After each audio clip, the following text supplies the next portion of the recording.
오늘 주제는 의장님 전공이에요. 예, 굉장히 어려운 얘기를 하게 됐는데. 자, 요새 챗 GPT 얘기 많이 하잖아요. 이미 써보신 분들도 있을 것이고, 네. 저도 써보긴 했거든요. 영어로 써봤는데 잘하더구만요.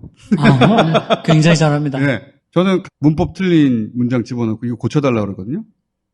고쳐주는 건 당연히 할 줄 알 거라고 생각하고, 그 다음부터 이거를 단순한 문장으로 만들어 달라. 짧게. 끊임없이 단순한 문장으로 만들어줘요. 이쯤 되면 더 이상 안 나오겠지. 계속 나와. 이거 무한대로 가겠다 싶더라고. 네. 적당히 문법이 틀리게 물어봐도 정확하게 이해하고 답을 해줘요. 맞습니다. 네.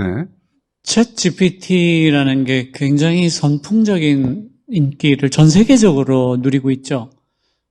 1억 5천만 명이 쓰고 있는데요. 지금까지 가장 빠른 속도로 사용자를 모았던 인스타그램이나 스포티파이나 페이스북이나 트위터가 굉장히 후줄근해 보일 정도로 직선이네 그냥. 예, 거의 직선으로 올라가고 있죠. 거기다가 2달 정도 됐나요? 벌써 100만 명이 유료 결제를 했는데 한 달에 $20씩 내고 쓰고 있습니다. 그러니까 한 달에 $2,000만 지금 벌고 있죠. 물론 이제 그거보다 돈을 더 쓰고 있기 때문에 뭐 흑자를 내고 있지는 않습니다. 돈을 어디다 쓰고 있는 거죠? 컴퓨팅 하는데 엄청나게 많은 돈이 들어갑니다. 네. 그건 뒤에가 설명을 드릴 텐데요. 얘가 왜 중요한가 하면 이 초대 규모의 인공지능이 처음으로 일반인들에게 정면으로 나타난 첫 번째 사건이에요. 이게 한 50년 후쯤 되면 네. 첫 출발이 이거였다. 그렇습니다. 이게 그렇게 될 겁니다. 100년 후에 인공지능이 우리 지배하고 막 그럴 때 첫 출발은 이랬어라고 인공지능 관점에서의 자기의 탄생을 이렇게 알릴 수도 그렇죠. 있겠다. 사람들이 다 뭐 하수도에서 숨어 살고 이럴 때 이제 그때 인간들이 멍청하게도 나한테 이런 기회를 주었어. 네. 그러니까 얘가 뭔지를 알아야 어떻게 대응하겠다를 알 수가 있잖아요. 그러니까 오늘은 얘가 뭔지를 설명을 드리는 게 1번 목표고요. 두 번째로는 그래서 얘가 어떤 변화를 부를 건데에 대해서 설명을 드리고 그래서 우리는 어떻게 하면 되는데를 덧붙이는 걸로 하겠습니다. 의장님, 이 이야기가 재밌으면 다음 주까지 왜냐하면 이거 굉장히 중요한 주제 같거든요. 네네네. 이걸 많이 이야기하는데 제대로 이해하고 말하는 사람이 없어요. 설명해 주는 사람도 없고. 그러니까 최대한 이해하기 쉽게 제가 설명을 드릴 텐데 그렇게 되기 때문에 과학적으로 아주 딱 떨어지지는 않는 비유가 있을 수 있습니다. 네. 그렇지만 그거는 제 잘못이 아니고. 비유를 하다 보니 그렇게 된 것이니까. 네네. 처음에 알아야 될 게 컴퓨팅 연산 능력이 얼마나 발전했냐를 알고 있어야 돼요. 엔비디아에서 만든 GPU라는 게 있습니다. 더하기 빼기와 같은 실수 연산을 잘하기 위해서 만든 계산 연산 장치예요. 여기서 나온 V100이라는 게 1초에 125조 번 더하기 빼기를 합니다. 최근에 나온 A100이라는 물건은 V100보다 딥러닝 학습하고 추론해서 20배 더 뛰어난 연산 능력을 보입니다. 그러니까 챗 GPT 뒤에는 1초에 312조 번의 더하기 빼기를 할 수 있는 이런 하드웨어가 붙어 있다. 그래서 말도 안 되는 계산을 한다.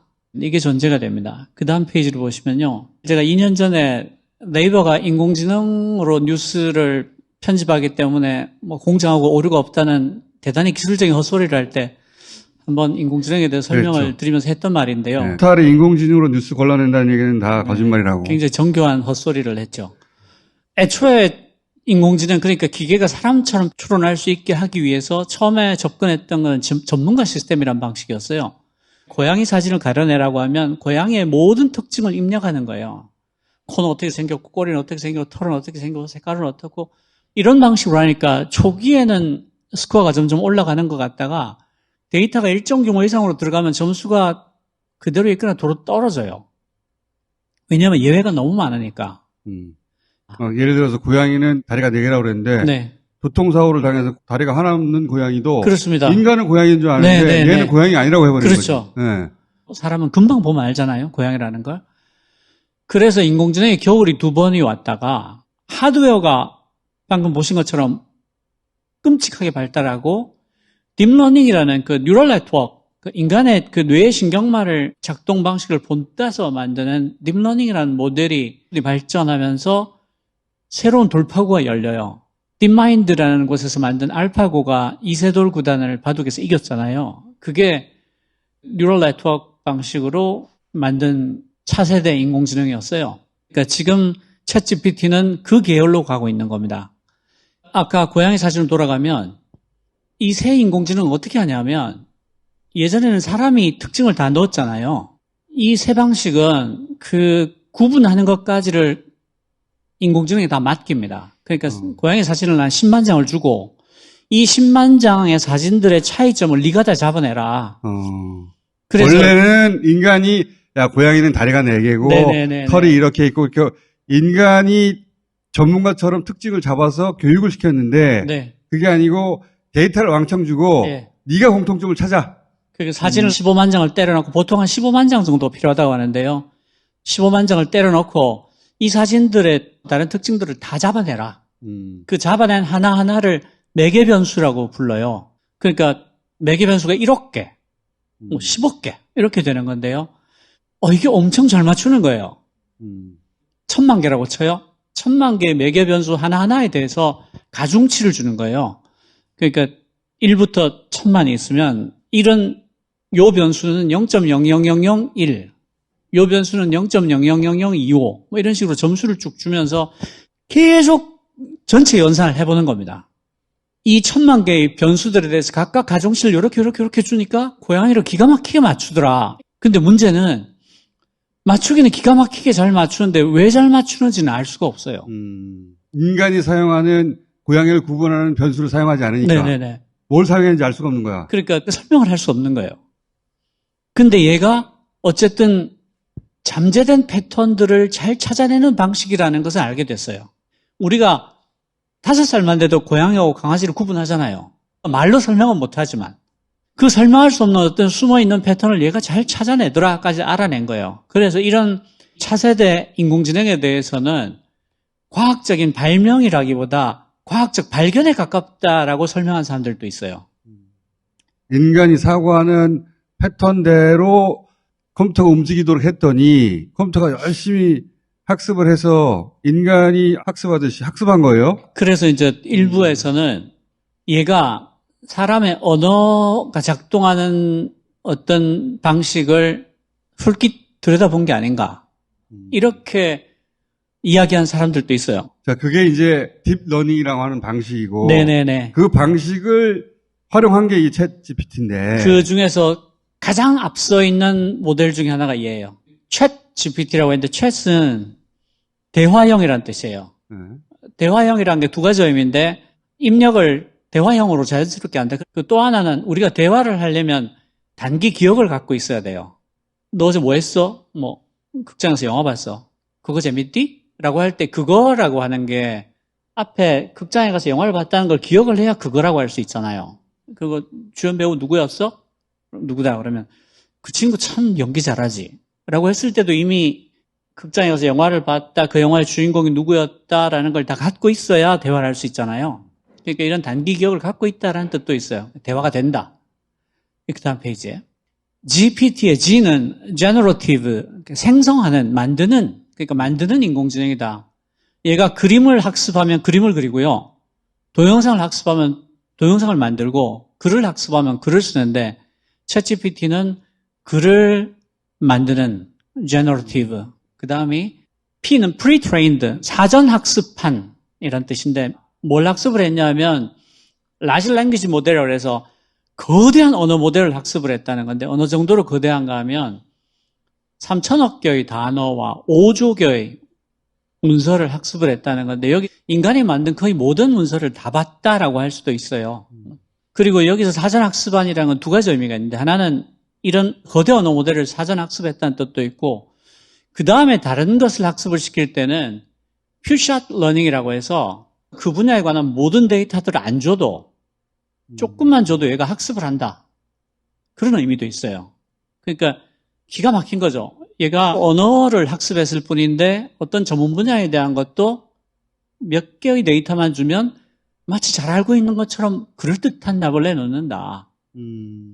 그 다음에 T는 트랜스포머라는 건데 딥러닝의 하나의 모델인데 지금 가장 인기가 있는 모델이에요. 얘는 이 단어의 다음 단어가 뭐가 올지를 확률로 예측을 하는 거예요. 5조 개의 문서에서 학습을 했으니까 이 단어의 다음에 어떤 단어가 배치될 거다. 그래서 1초에 312조 번의 연산을 하는 컴퓨터가 뒤에 붙어 있으니까 그런 말도 안 되는 계산을 할 수가 있는 거예요. 그런데 그냥 하는 게 아니고 attention이라는 모델을 쓰는데 얘는 이 문장에서 핵심 단어가 뭔지를 파악을 해서 그걸 기억하고 있어요. 그러니까 내가 어제 길가에 카페에 앉아서 하품을 하고 있는데 저쪽에서 김어준 총수가 오고 있는 거야 라고 말을 했다고 치면 이 문장에서 핵심이 뭐예요? 하품은 아니잖아요. 길가 카페도 아니고 김어준 총수를 내가 만났다는 게 핵심이겠죠. 그러면 이 문장 다음에 뭐가 올까를 추론을 하게 되면 상당히 근사하게 뽑을 수가 있겠죠. 이 방식에 의하면 내가 그 사람을 봤어 라고 하면 그 사람 진짜 그렇게 웃디? 이렇게 연결된다는 거죠. 그렇죠, 그렇죠. 예를 들자면 예, 대화가. 예. 그래서 마치 사람이 대화하듯이 이어질 수 있다. 그렇죠. 그렇게 안 된다면 그래서 하품을 얼마나 했어? 이렇게 나올 거 아니야. 그렇죠. 그럼 대화가 이어지지 않잖아. 그 말이 아니잖아 이 새끼야. 이렇게 되는 거 아니야. 내가 그 새끼를 봤다니까 뭘 딴소리 하고 있어. 대화가 안 되는 건데 대화가 가능하려면 그렇죠. 그 문장에서 중요한 단어가 뭔가를 네. 알아내야 하니까. 그렇게 해서 근사한 걸 훨씬 높인 거죠. 그래서 사람하고 대화하는 것 같구나. 네네네. 그 단기 기억을 갖고 있고 뒤에 문장들을 계속 기억하면서 추론을 해 나가요. 그러니까 대화형인데 굉장히 거대한 언어 모델로 사전 학습을 했고 뭔가 근사한 말을 뱉어낸다. 아까 제가 고양이 사진할 때 뭐 몇 천만 개의 매개 변수를 했잖아요. 얘는 1750억 개의 매개 변수를 갖고 있습니다. 놀랍게도 한번 연산을 할 때 1750억 개의 매개 변수의 가중치를 다 바꾸면서 계산을 해요. 미친 거죠. A100이 아까 1초에 312조 번 연산한다 했죠. 걔를 1만 대를 붙였습니다. 뭔가 우리가 상상할 수 있는 범위를 넘었었어요. 네, 가능할 수 있는 범위를 넘어서 버렸네. 예. 그러니까 뭔가 어마어마한 일을 하고 있는 겁니다. 그리고 RLHF라고 해서 인간의 피드백을 가지고 강화학습을 했다. 이게 뭐냐면 사람이 작성한 굉장히 좋은 텍스트들 한 5만 개 정도를 가지고 학습을 시켜요. 그 다음에 얘가 내놓는 답을 보고 사람들이 평가를 합니다. 점수를 매겨요. 그러면 다시 학습을 하는 겁니다. 그러니까 예전에 뭐 마이크로소프트가 내놨던 인공지능이 인종차별적인 발언들을 하고 뭐 이래가지고 오픈했다가 금방 문 닫고 그랬잖아요. 그런데 얘는 인간의 피드백을 가지고 강화학습을 한 결과 그런 거를 꽤 피해 나갑니다. 굉장히 예의 바르고 친절한 방식으로 답을 해요. 그러니까 얘랑 대화를 하면 기분이 좋아요. 더 무섭다. 네. 이 방식의 이슈는 평가치가 들쭉날쭉 해버리면 얘가 헷갈리겠죠. 그리고 굉장히 비싼 작업이 됩니다. A100만 대를 계속 돌리는 것만 해도 정말 엄청난 일인데 지금까지 거의 3.7조 원 정도를 얘를 학습하는 데 썼다라고 뉴욕타임스가 보도를 했어요. 돈이 어마어마하게 들어갔네. 돈이 어마무지하게 들어갑니다. 거기다가 5조 개의 문서를 집어넣어야 되는데 그게 영어니까 가능하지 한글은 그게 있겠습니까? 그래서 얘가 굉장히 훌륭한 결과들을 내놓고 시작합니다. 미네소타대 로스쿨 시험에서 여러 가지 에세이들을 쓰게 해본 결과 합격 점수를 받았고요. 그래서 로스쿨 합격하니까 변호사가 되는 거죠. 와튼 스쿨이 아마 세계에서 제일 고평가를 받는 MBA 쪽 학교 중에 하나인데 여기서도 시험을 치게 했더니 합격 점수가 나왔다. 대학 과제를 챗GPT로 제출했더니 A+를 받았다.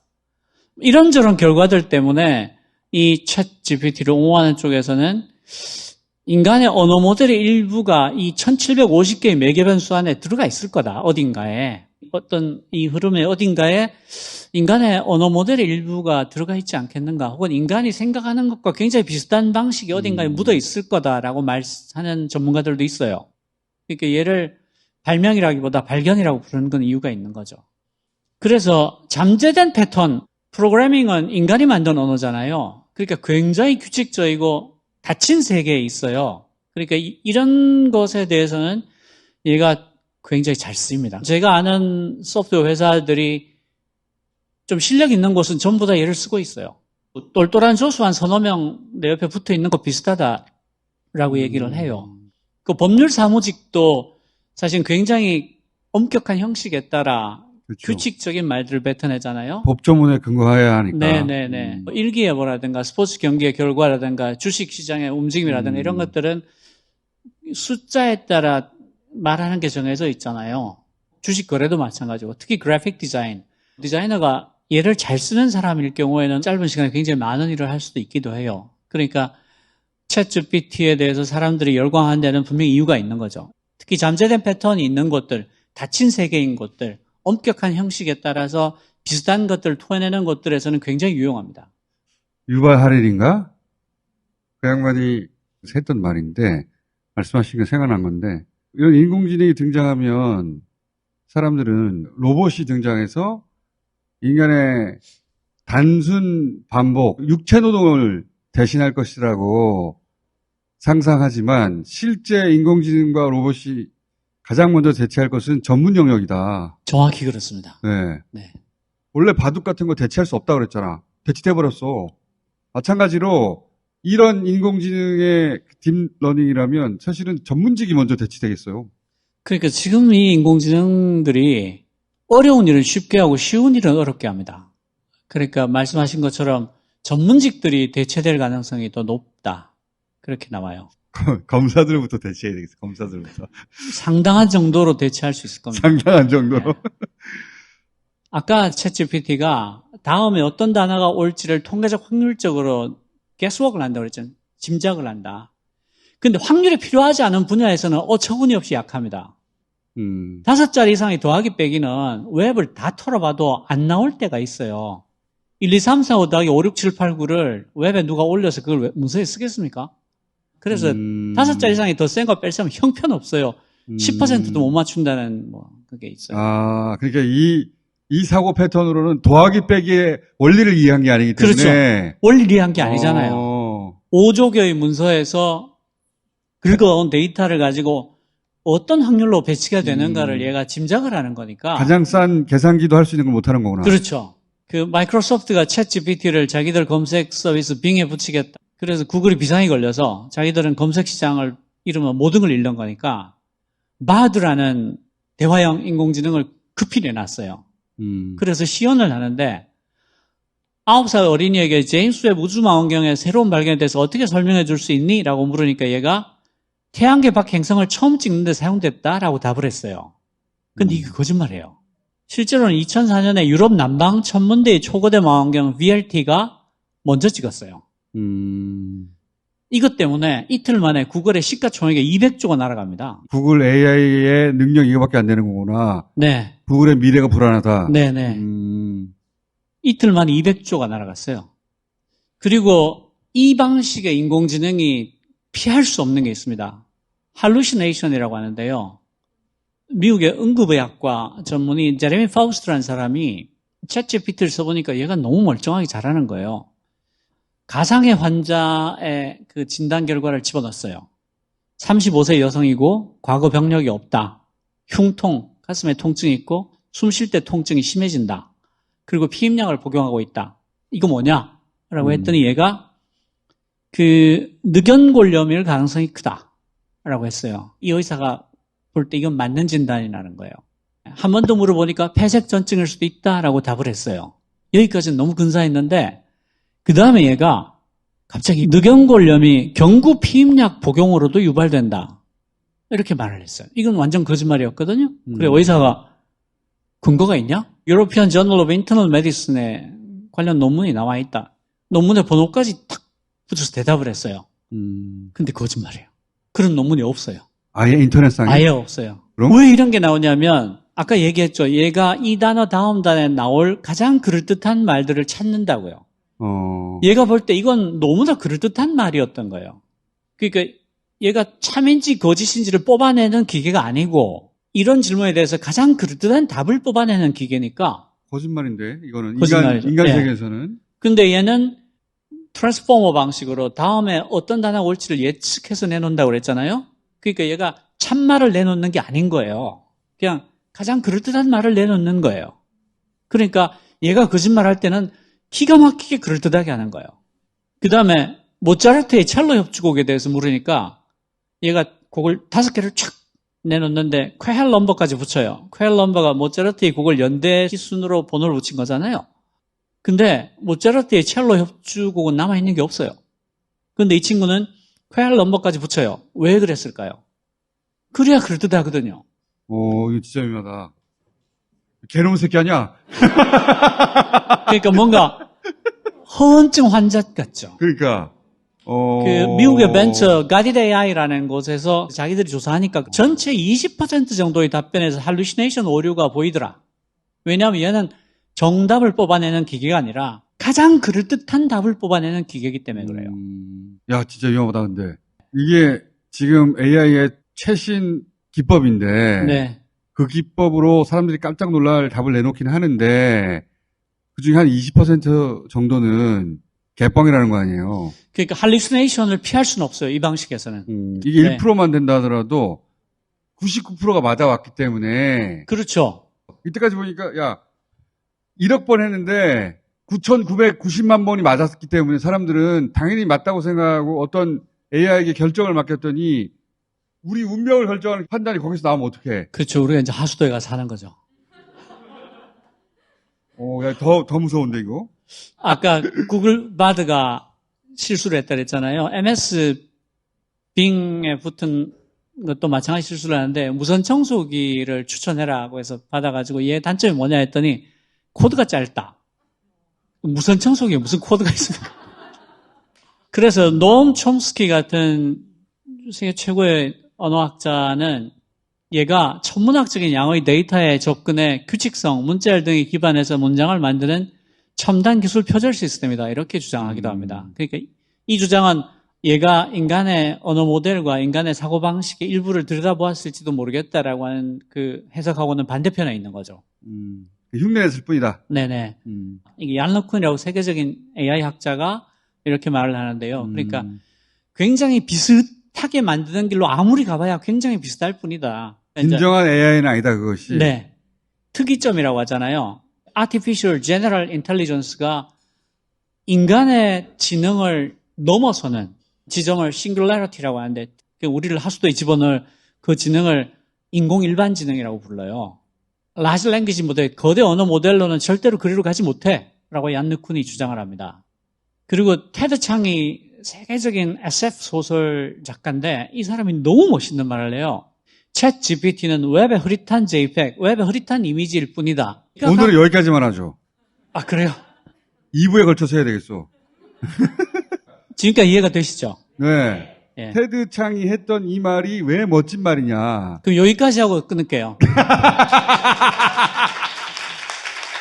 예, 테드 창이 웹의 흐릿한 JPEG 이미지라고 한 게 왜 엄청나게 훌륭한 말인가 하면 다음 시간을 기다려 주십시오.